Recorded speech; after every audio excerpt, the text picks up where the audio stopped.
میرا سوال یہ ہے کہ اگر عید سے ایک دن پہلے گھر میں مہمان آ جائے تو اس کا صدقہ فطر میزبان ادا کرے گا یا کون ادا کرے گا؟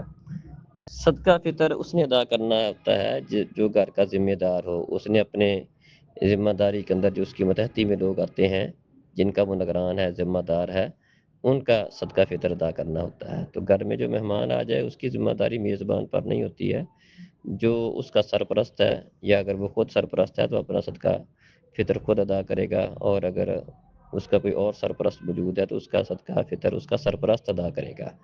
تو یہ بات ویسے لوگوں نے بنائی ہوئی ہے کہ گھر میں اگر عید سے ایک دن پہلے مہمان آ جائے تو اس کا صدقہ فطر اس میزبان کو ادا کرنا ہوگا۔ اس کی دلیل قرآن و حدیث میں نہیں ہے، کیونکہ اصل ذمہ داری صرف اس کی ہے جو سرپرست ہے۔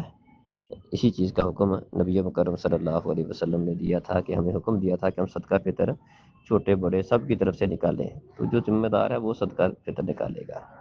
السلام علیکم۔